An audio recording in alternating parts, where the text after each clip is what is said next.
Unapobeba mtu katika maisha yako, kutomsamehe miaka yako yote, ujue ninatumia mfano huu. Kwa hivyo mimi nimeona mahindi hapa, nakumbuka nyumbani kwetu hali ni hivi. Nafurahi sana nikiwa katika mazingira haya, hata sijui kama niko Dodoma. Kwetu tuna mahindi namna haya, na haya mahindi wakati wa mvua, wakati yanakuwa hivi, kuna mvua kama kipindi hiki tu, mvua ipo, na wakati fulani, wakati huo tuna maharage pia. Watu wamevuna maharage, kwa ndani ya mahindi huwa tunapanda maharage. So wakati mahindi yanaendelea hivi, tunavuna maharage, na wakati huo chakula kingi ni maharage. Tunapika sana, nakula sana chakula wakati kama mahindi yamefika hivi, ni maharage. Sasa kipindi hicho vijijini, si mnajua vijijini? Vijijini unajua, ukitembea unafika mahali umekula maharage tumbo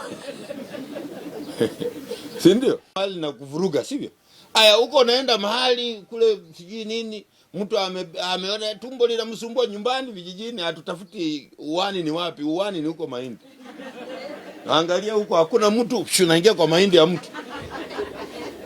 Unaingia kule tumbo limewaka. Ukifika pale ukimaliza unaondoka kwa amani. Umefanya nini? Umetulia.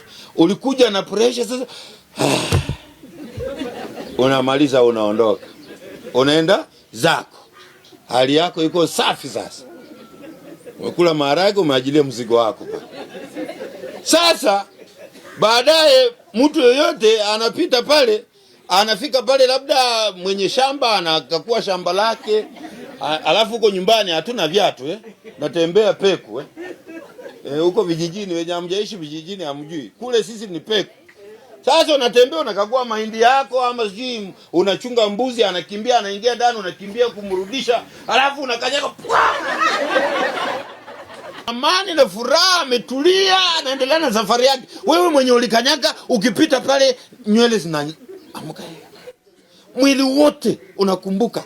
Lakini huyu aliyeondoka alipumzika, ana furaha, ana utulivu, safari yake inaendelea vizuri, alisahau kama aliwahi fanya chochote pale. Lakini wewe mwenye ulikanyaga, hakuna siku utasahau. Kila wakati unapita pale nakumbuka, aje nilipita kwa hii mahindi ya bwana.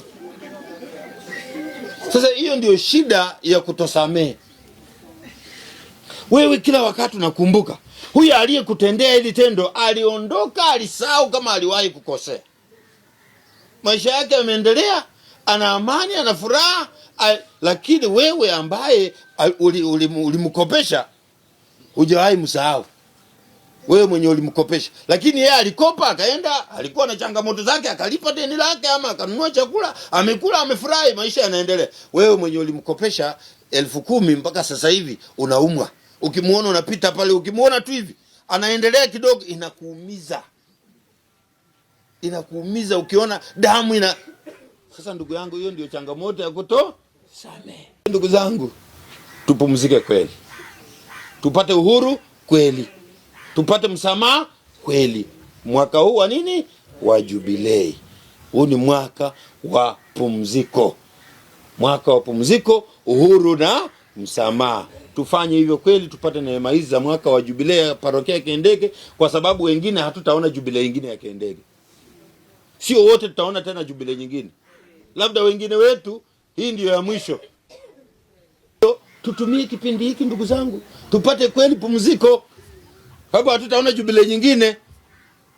Jubilei ya kanisa ni tofauti na jubilei yangu mimi.